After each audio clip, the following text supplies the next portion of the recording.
नमस्कार दोस्तों, PW only IAS पर आपका एक बार फिर से बहुत बहुत स्वागत है। दोस्तों, इस वीडियो में हम जो एक मैपिंग का सीरीज कंटिन्यू कर रहे हैं उसी में इंपॉर्टेंट रिवर्स एंड डैम्स की बात करेंगे जो कि रिसेंटली न्यूज में रहे हैं। यहाँ पर हमारे पास में ज्यादा नहीं है संख्या संख्या हमारे पास में 4 से 5 है, बट वो एक्सट्रीमली इंपॉर्टेंट हो जाती है। तो उन रिवर्स के जो भी ड्रेनेज सिस्टम की हम बात करें, कौन कौन से कंट्रीज आते हैं, कौन कौन सी इंपॉर्टेंट सिटीज हैं, डैम्स हैं, क्यों वो न्यूज में है, ये सारे फैक्टर्स हमें जानना बहुत ज्यादा जरूरी होता है। तो उसी पॉइंट ऑफ व्यू से इस एक सिंगल वीडियो में जितने भी इंपॉर्टेंट हमारे रिवर्स एंड डैम्स हैं इंटरनेशनली, इंडिया की नहीं है ये, ग्लोबल बात कर रहे हैं, राइट। तो उनको हम अच्छे से यहाँ पर कवर करने वाले हैं, जिससे कि आपकी पूरी हेल्प हो सके आपके प्रीलिम्स को क्लियर करने में। क्योंकि मैपिंग बेस्ड आपको पता है क्वेश्चन कैसे भी आ सकते हैं। एक तरफ आपका रिवर दे दिया तो दूसरी तरफ बोल दिया सिटी कौन सी है, या फिर एक तरफ रिवर दे करके बोल दिया कि इससे रिलेटेड कंट्री कौन से है, या फिर ये पूछ लिया कि भाई एक तरफ रिवर ले लिया और इसका ड्रेनेज सिस्टम की बात करें तो कौन कौन से कंट्रीज इसमें कनेक्टेड है, और इसके अलावा माउथ कहां पर है, ठीक है, अल्टीमेटली जाकर के कहां गिर रही है, कौन सी वाटर बॉडी है, कौन सा कॉन्टिनेंट है, किस रीजन में है। ये कई सवाल हैं जिनके जवाब हम यहाँ पर ढूंढने वाले हैं। बट आगे बढ़े उससे पहले मैं आपको बता दूं कि आप मुझे फॉलो कर सकते हैं उस क्यूआर कोड को स्कैन करके। ये टेलीग्राम चैनल है मेरा, रजनीकांत मेरा नाम है। तो आप एक काम कर सकते हैं, यहाँ पर इसको ज्वाइन करेंगे ना तो इससे बेनिफिट क्या है। अभी जैसे मैंने सीज इन न्यूज वाला जो हमने कवर किया था वीडियो, उसकी पीडीएफ अभी शेयर की है, तो आप खुद देख सकते हैं वहां पर कि किस तरीके से आपको जो कंटेंट यहाँ पर मिल रहा है, जिससे पढ़ा रहा हूं मैं, वो एज इट इज मिल जाए तो आप रिवीजन अच्छे से कर पाएंगे। ठीक है, तो आप ये टेलीग्राम चैनल बिल्कुल ज्वाइन कर लें। तो सबसे पहले हम बात करेंगे आज रिवर डेन्यूबे की। देखो इसके पीछे लॉजिक क्या है। रिसेंटली क्या है, इसमें अच्छी खासी बरसात हुई, ठीक है, रेनफॉल बहुत आया, तो फ्लड्स के चलते ये रिवर जो है, ये आप देखोगे कि इधर से हंगरी से होती हुई निकलती है। तो हंगरी की जो कैपिटल है ना, बुडापेस्ट, वहां पर यहां देखा गया कि पार्लियामेंट जो है वहां तक पानी भर गया था। इतना ज्यादा यहां पर रेनफॉल देखा गया। ये देखो सीधा एक मैनिफेस्टेशन है क्लाइमेट चेंज का, बट यहां पर रिवर के बारे में हमारे लिए जानना जरूरी है। सबसे पहली चीज तो ये है कि ये जो रिवर है डेन्यूबे, ये मतलब यूरोप की जो रशिया में फ्लो होने वाली रिवर है ना, वोल्गा, उसके बाद में नंबर 2 पर है। ये नंबर 2 पे आती है वोल्गा के बाद में। वोल्गा रशिया में फ्लो करती है। ओके, अच्छा, ओरिजिन कहां से है? ये जर्मनी है। जर्मनी में सदर्न रीजन पे आओगे तो यहां पर अब आ जाएगा स्विट्जरलैंड, और यहां पर जो एक फॉरेस्ट एरिया है जिसका नाम है ब्लैक फॉरेस्ट। वैसे तो केक आता है ब्लैक फॉरेस्ट, आपने देखा होगा केक का ब्रांड, मतलब केक के नाम से जल्दी से जानने को मिलता है, बट ये ब्लैक फॉरेस्ट रीजन है और इसके जस्ट सदर्न रीजन से ये ओरिजिनेट होती है। ठीक है, उसके बाद में ये फ्लो होकर के अल्टीमेटली यहां पर जाके गिरती है ब्लैक सी में। इसका मतलब ओरिजिन ब्लैक फॉरेस्ट और जाकर के गिर गई ब्लैक सी में। अब यहां पर सवाल ये आता है कि कौन कौन से कंट्रीज जो हैं वो इसके ड्रेनेज सिस्टम के पार्ट हैं। तो सबसे पहली चीज तो ये कि ओरिजिन कहां से हो रहा है, जर्मनी से। इसमें तो आपको कोई डाउट वाली चीज होनी नहीं चाहिए कि हाँ जी ये जर्मनी से ओरिजिनेट हो रही है यहाँ पे। ठीक है, और यहाँ पर ये ब्लैक फॉरेस्ट रीजन है, और इसी के जस्ट साउथ की तरफ अगर आओगे स्विट्जरलैंड की तरफ, तो वहां से आपको राइन रिवर का ओरिजिन दिखेगा। ठीक है, वो अल्टीमेटली जाकर के और इधर आपकी जो इंग्लिश चैनल, डोवर स्ट्रेट, इस तरफ ले जाकर के यहाँ पर डाल देती है अपना पानी नॉर्थ सी की तरफ। ठीक है, नेदरलैंड्स होते हुए। अब यहाँ पर हम बात कर रहे हैं अभी फिलहाल जो न्यूज में है उनकी, तो ऐसे में ये डैन्यूबे रिवर जर्मनी से ओरिजिनेट हुई। फिर उसके बाद में इसकी एंट्री होती है ऑस्ट्रिया में, और ऑस्ट्रिया की जो कैपिटल है ना, वियना, वो इसी के किनारे पर बसी हुई है। ठीक है, तभी तो आगे देखेंगे कि किस तरीके से और भी इंपॉर्टेंट सिटीज इसके किनारे हैं, और आपको east to west, west to east ऐसे भी लिंक करने को मिलेगा, है ना। हम चल रहे हैं वेस्ट टू ईस्ट मूवमेंट पे। फिर आप आ जाओ, इधर है स्लोवाकिया और इधर है हंगरी। दोनों के अंदर ये फ्लो होती हुई दिखाई पड़ रही है क्योंकि दोनों के बीच की बॉर्डर यहाँ पे बना रही है। ठीक है, और सबसे बड़ी बात क्या है, स्लोवाकिया की कैपिटल जो ब्रेटिस्लावा है, ठीक है, ब्रेटिस्लावा, वो भी इसके किनारे पे बसी हुई है, और हंगरी की कैपिटल बुडापेस्ट है, वो भी इसी के किनारे बसी हुई है। तो आप खुद देख लो, 3 इंपॉर्टेंट सिटीज तो सीधी सीधी इसके किनारे पर बसी हुई मिल गई। वियना, ब्रेस्टिस्लावा, इसके अलावा बुडापेस्ट। कंट्रीज कौन कौन से हो गए, ऑस्ट्रिया, स्लोवाकिया एंड हंगरी। फिर उसके बाद में ये आगे बढ़ती है ना, तब आपका यहां पर ये आ जाता है क्रोएशिया। ये लंबा यहां तक, ये जैग्रेब यहाँ की कैपिटल है, बट जैग्रेब से डेन्यूबे का कोई लेन देन नहीं है, ध्यान रखना। फिर ये क्रोएशिया, और इधर देखोगे सर्बिया, इन दोनों की बॉर्डर बनाती है यहां पर क्रोएशिया और सर्बिया की बॉर्डर। क्रोएशिया यहां पर एड्रियाटिक सी तक फैला हुआ लंबा, यहां तक अगर देखो तो यूं ये लंबा सा इस तरीके से ये फैला हुआ हॉरिजॉन्टल, इसका एक्सटेंशन आप देख सकते हैं। ठीक है, तो उसके बाद में ये आ गया, फिर आ गया सर्बिया में। सर्बिया में फिर एंटर होते ही यहां पर भी इसकी सर्बिया की कैपिटल है बेलेग्रेड, वो भी डेन्यूब रिवर के किनारे ही लोकेटेड है। और फिर उसके बाद में ये आगे जाते हुए ऊपर रोमेनिया नॉर्थ में और साउथ में बुल्गारिया, इन दोनों की बॉर्डर बनाती है लंबी, बहुत लंबी बॉर्डर। मतलब इन दोनों कंट्रीज की बॉर्डर ही ये कंट्री रिवर है, रोमेनिया और बुल्गारिया की बात करें। फिर उसके बाद में ये आगे जाती है, और आगे जाकर के यहाँ पर आप देख सकते हो कि एक तो मोल्डोवा के साथ में यहाँ पर एक बाउंड्री क्रिएट हो रही है हल्की सी, ठीक है, रोमेनिया मोल्डोवा इनकी और बुल्गारिया इनकी, ठीक है। इसके अलावा आगे आप देखोगे तो ये यूक्रेन वाला जो रीजन है उसके साथ में भी अपनी बॉर्डर शेयर कर रही है। ये यूक्रेन वाला रीजन यहां तक एक्सटेंड होकर के आ रहा है, फिर अल्टीमेटली जाकर के ये ब्लैक सी में गिर जाती है। तो ये हमें थोड़ा सा ध्यान रख लेना है कि इसका फ्लो कौन कौन सा है, कौन सी इंपॉर्टेंट सिटीज इस पे लोकेटेड है। और सबसे इंपॉर्टेंट चीज कि हम जैसे जैसे वेस्ट टू ईस्ट की तरफ जा रहे थे तो वहां पर सिटीज का क्या सीक्वेंस था, कंट्रीज का क्या सीक्वेंस था, ये चीजें हमें ध्यान रखनी है। ये बड़ी इंपॉर्टेंट बेसिक चीजें। अब जैसा कि मैंने शुरुआत में ही बताया कि यहां पर ये डेन्यूब है, इधर ये राइन रिवर है, दोनों पास पास में। और यहीं पर एक और इंपॉर्टेंट रिवर है जिसका नाम है मेन, जो कि इस मैप में शो नहीं कर रखी है। तो ये तीन रिवर्स हैं, एक तो राइन रिवर, एक डेन्यूब रिवर, ओके, और एक आपकी मेन। इन तीनों रिवर्स की अगर बात करें तो इनको लिंक करने के लिए पूरी एक कैनाल बना रखी है जर्मनी के अंदर, जिसका नाम है राइन मेन डेन्यूबे कैनाल।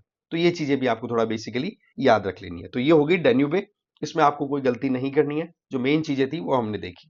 आ जाओ नेक्स्ट, ओसन रिवर। ये बेसिकली न्यूज में क्यों रही? एक तो बहुत ज्यादा पोल्यूशन हो चुका है इस रिवर में। इस रिवर के पानी में माइक्रोप्लास्टिक्स देखने को मिले हैं, हाईली जो हैवी मेटल होता है ना, उनका बहुत ज्यादा प्रेजेंस दिख रही है। और उसका सबसे बड़ा कारण बताया जा रहा है कि एक तो आसपास में जो एंथ्रोपोजेनिक पोल्यूशन क्रिएट हो रहा है वो तो है ही, प्लस यहां पर जो गोल्ड माइनिंग होती है उसके चलते हैवी मेटल बहुत ज्यादा फ्लो करके इस रिवर में आ गया, और ये बहुत ज्यादा पॉल्यूटेंट हो चुकी है, पोल्यूट हो चुकी है। तो ऐसी परिस्थितियों में रिवर हमारे लिए थोड़ी सी इंपॉर्टेंट हो जाती है कि एक तो कंट्री कौन सा है, कहां ये फ्लो करती है। तो बेसिकली आप देखोगे ये जो कंट्री है, जिस कंट्री का जूम करके ये मैप मैंने लिया है, इसका नाम है नाइजीरिया। क्या नाम है जी? नाइजीरिया की ये एक इंपॉर्टेंट रिवर है, ठीक है।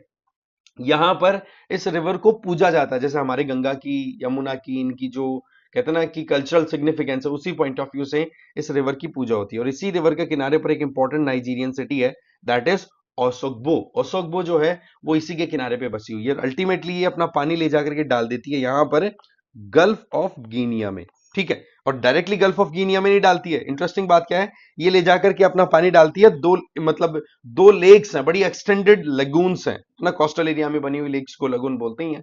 तो उनमें एक है, ये तो है लेक लक्की, ठीक है। क्या नाम है? लेक लेक्की। तो लेक लेक्की में ला जाकर के पानी डाल देती है और लेक लेक्की को कनेक्ट करती है यहां पर। ये कनेक्शन इधर से, ये वाटर बॉडी का यहां पर है, ये लेक या लगून लागोस। और ये लगून लागोस फिर बाद में जट ज्वाइन करती है अटलांटिक ओशन जो है उसका एक एक्सटेंशन वेस्ट अफ्रीका की तरफ, that is gulf of Guyana. यहां पर आप देख सकते हैं ये अटलांटिक ओशन है ही, उसका ये एक्सटेंशन है गल्फ ऑफ गयाना। और ये रिवर इधर से यूं ओरिजिनेट होकर के आती है, ठीक है, ओसन रिवर ओसोग्बो से यूं फ्लो करती हुई यूं आकर के, और ये लक्की लेक आ गई यहाँ पे, लेक्की, और ये लेगोस, और अल्टीमेटली ये ले जाकर के गल्फ ऑफ गयाना में अपना पानी ड्रेन कर देती है। तो ये हमें ध्यान रख लेना है। और अगर इस रिवर की हम बात करें तो ओसोग्बो तो बता ही दिया मैंने, इस पे किनारे पे लोकेटेड है। इसके अलावा इसको यूनेस्को की वर्ल्ड हेरिटेज साइट के टैग पर भी देखा हुआ है। क्यों? क्योंकि ये रिवर है ना, ये ओसोग्बो रीजन में आप कहते हो ना कि जिनको हम सेक्रेड ग्रूव्स बोलते हैं, जिनकी हम पूजा करते हैं, बिना छेड़े जंगल जो रखते हैं, वो सेक्रेड ग्रूव्स जिनमें प्रेजेंट है। तो उसके चलते कल्चरली बहुत ज्यादा इंपॉर्टेंट है। बट अगेन, जितना ज्यादा कल्चरली इंपॉर्टेंस रहती है वहां पर कहीं ना कहीं पोल्यूशन का इशू रहता ही है। और वही चीज यहाँ पर नाइजीरिया की ओसोन रिवर पर भी देखी गई है, ठीक है। तो ये हमें थोड़ा सा ध्यान रख लेना। बाकी नाइजीरिया की बात करें तो इधर बेनिन, नॉर्थ में मतलब वेस्ट में बेनिन है, नॉर्थ में नाइजर है। इधर की बात करो तो चैड आ जाएगा, इधर की बात करो तो कैमरून। ये कंट्रीज इसके बॉर्डर शेयर करने वाले कंट्रीज बन जाते हैं, ठीक है। आगे चलते हैं। आगे आपका इलिशु डैम। ये क्यों न्यूज में आया? पहले तो ये होता क्या है कि इलिशु डैम जो है ना, ये बेसिकली टर्की में लोकेटेड है, ओके। अब इस डैम की वजह से जो टिग्रिस रिवर है ना, ठीक है, मेसोपोटामियन सिविलाइजेशन के लिए बहुत इंपॉर्टेंट रोल प्ले करने वाली रिवर टिग्रिस रिवर, उस रिवर पर बना हुआ ये डैम है। इस पे जब डैम बना तो उसकी वजह से आपको पता है ये ड्राई रीजन है, वैसे इतना रेनफॉल रहता नहीं है, मेडिटेरेनियन क्लाइमेट वाला इशू है, थोड़ा डेजर्टिक यहाँ पर प्रेजेंस देखने को मिल जाती है। तो इस रिवर के पानी को जब इस डैम से रोका जाए तो इसकी वजह से आसपास का एरिया तो डूब रहा है, और उसकी वजह से नुकसान ये आ रहा है कि नेक्स्ट यहाँ पर जो कंट्रीज आते हैं, जैसे हम अपर राइपेरियन रीजन की बात करें तो ये यूफ्रेट्स रिवर है इधर, तो यहां से ओरिजिनेट हो रही है, और ये है आपकी टिग्रिस रिवर। तो इसके बाद में टिग्रिस सीरिया में जाती है, सीरिया के बाद इराक में जाती है। तो सीरिया का तो ज्यादा एरिया है नहीं टिग्रिस पे, फिर ज्यादा असर अगर पड़ेगा इस डैम का तो वो किस पे पड़ेगा, इराक पे। तो इराक में मेंबर ऑफ पार्लियामेंट इस बात को लेकर के बड़े कंसर्न है कि देखो जी इराक में पानी की बड़ी प्रॉब्लम आ जाएगी अगर ये डैम साइज में बढ़ाया जाता है, तो ऐसे में हमें कहीं ना कहीं हमारी वाटर सिक्योरिटी को इंश्योर करना जरूरी है। तो ये कंटेक्स्ट हो गया, सिंपल सी बात है। तो इसको अगर हम देखें तो ये लोकेशन कहां पर आ रही है, ये टर्की है ना, टर्की का यहां पर एक प्रोविंस है, उस प्रोविंस की अगर बात करें तो उस प्रोविंस को बोला जाता है एनाटोलिया। क्या बोला जाता है, एनाटोलिया। ठीक है, ये प्रोविंस है और इसी रीजन में ये प्रोजेक्ट तैयार किया गया है। ठीक है ना, ये हमें ध्यान रख लेना है। चलो जी, अगर हम थोड़ा सा और डिटेल में अगर देखें तो समझते हैं कि आगे क्या इशू। अच्छा, यहां पर ये हसन केफ, हसन केफ करके ये लोकेशन भी है इसी किनारे, टिग्रिस रिवर के किनारे पर ही ये टाउन है। और इस टाउन को ये थ्रेट है कि ये डैम जब काम करने लग जाता है या लगेगा तो इसकी वजह से बोला आसपास का एरिया डूब जाएगा। एग्जैक्टली वैसे ही जैसे हमारे यहाँ पर सरदार सरोवर डैम को लेकर के प्रोटेस्ट हुए थे, वैसा ही कुछ है कि भाई रिहैबिलिटेट करने के लिए आपको तैयारी पहले करनी चाहिए कि जो लोग यहाँ से पानी भरने की वजह से प्रॉब्लम में आएंगे। ठीक है, तो अब आप टिग्रिस को और यूफ्रेट्स रिवर को थोड़ा समझिए। सबसे पहली चीज तो टर्की से ओरिजिनेट हो रही हैं, ये ध्यान रखने वाली बात है। दोनों रिवर्स है ना सीरिया के साथ में, अब जैसे ये टिग्रिस है, टिग्रिस तो सीरिया के साथ में बॉर्डर बना करके आगे बढ़ जाती है और यूफ्रेट्स तो सीरिया के अंदर से फ्लो करती है। समझ गए बात को, ओरिजिन दोनों का टर्की से है, ये हमें थोड़ा ध्यान रख लेना है। ठीक है, और यहां पर देखोगे टर्की में ये जो टिग्रिस रिवर है इसके ईस्ट की तरफ लोकेटेड है लेक वॉन, है ना, ये मोस्ट सलाइन जो वाटर बॉडीज है उनमें से एक है ये लेक वॉन। समझ गए, ठीक है। इसके अलावा आगे देखोगे कि ये फिर सीरिया के साथ बॉर्डर बनाती है टिग्रिस, एंटर हो जाती है फिर इराक में। कहां एंटर हो जाती है, इराक में। और इराक में फिर आप देखो कि इसी टिग्रिस के किनारे पर इराक की कैपिटल बगदाद भी लोकेटेड है ना। और फिर उसके बाद में ये आगे जाती है टिग्रिस और इधर से आती रहती है यूफ्रेट्स ये वाली, और ये दोनों एक दूसरे को यहां पर इस पर्टिकुलर लोकेशन पे अल कुरान, अल अल कुरना वाले रीजन में आके ज्वाइन कर लेती है और फिर डेल्टा बनाती हुई और फिर पर्शियन गल्फ में ये गिर जाती है। डेल्टा बनाती है तब उस टाइम पर इसके कोस्टल रीजन पे कुवैत का भी आ जाता है रीजन। ठीक है, तो ये हमें थोड़ा सा इनका ड्रेनेज सिस्टम को भी ध्यान रखने की जरूरत है कि कौन कौन से कंट्रीज के थ्रू ये फ्लो होती है।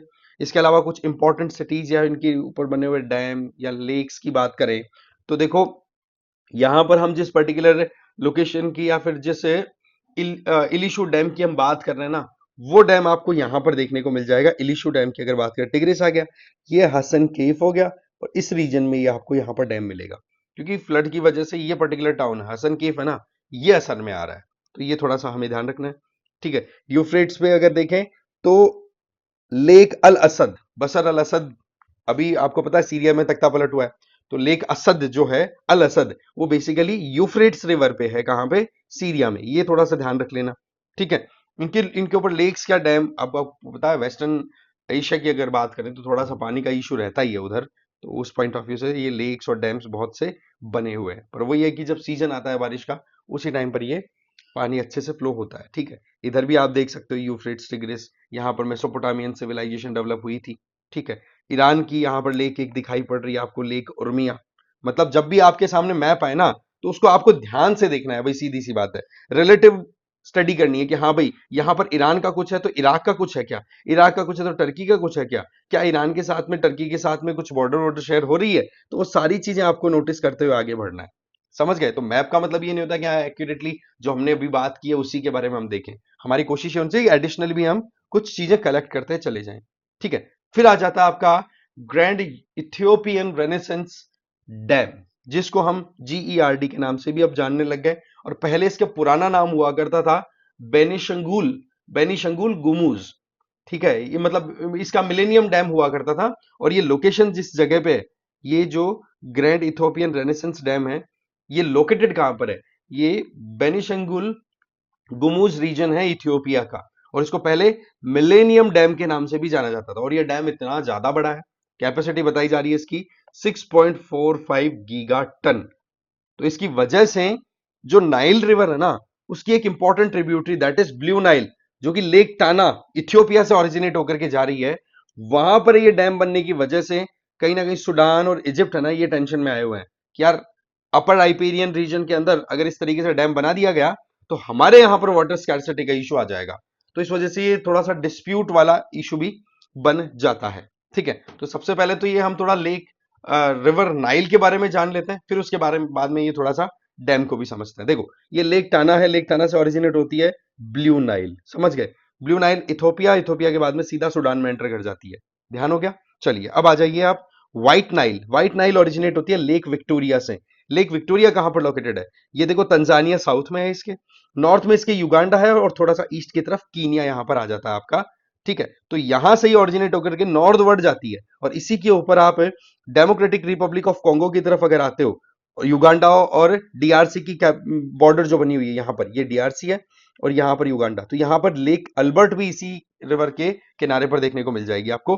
फिर ये नॉर्थवर्ड मूव करती है, तो फिर साउथ सुडान पहले आ गया, फिर सुडान, सुडान में फिर ये खारतुम करके एक लोकेशन है जहां पर कि ये ब्लू नाइल और व्हाइट नाइल एक दूसरे को ज्वाइन कर लेती हैं। फिर उसके बाद में नॉर्थवर्ड जाती है, तो लेक नासिर भी इस पे लोकेटेड है, जो कि इजिप्ट में है। फिर ये इजिप्ट में असवान, असवान की एक इंपॉर्टेंट टाउन, इसके अलावा इंपॉर्टेंट सिटी के नाम पर लुक्सोर भी लोकेटेड है नाइल रिवर पे इजिप्ट की। फिर नाइल ऊपर जाती है नॉर्थ की तरफ, तो वहां पर कायरो लोकेटेड है, और फिर अलेक्जेंड्रिया लोकेटेड है इस रिवर के डेल्टा पे। तो इस तरीके से ये जो लोकेशंस हैं ये बड़ी इंपॉर्टेंट है। ठीक है, साउथ सुडान की एक इंपॉर्टेंट सिटी दैट इज जुबा, ये भी यहाँ पर लोकेटेड है। तो ये हमें थोड़ा सा ध्यान रख लेना है कि कौन कौन सी इंपॉर्टेंट लोकेशंस यहाँ पे आती है। अब आप मुझे कमेंट बॉक्स में ये बताएंगे अच्छे से नेट पे देख करके कि ये जो भी सिटीज का नाम हम देख रहे हैं, कायरो देखें, लुक्सोर देखें, असवान देखें, ठीक है, खारतौम देख ली हमने, यहां पर नीचे आए तो जुबा दिख गया, यहां पर जिंजा करके भी एक लोकेशन आ रही है युगांडा की। इनमें से कौन सी कैपिटल्स हैं अपने अपने कंट्री की? कैपिटल्स कौन सी हैं काउंटिंग करके, और नेम, कंट्री का नेम, पर्टिकुलर कैपिटल का नेम, वो आप बताएंगे कमेंट सेक्शन में जरूर से।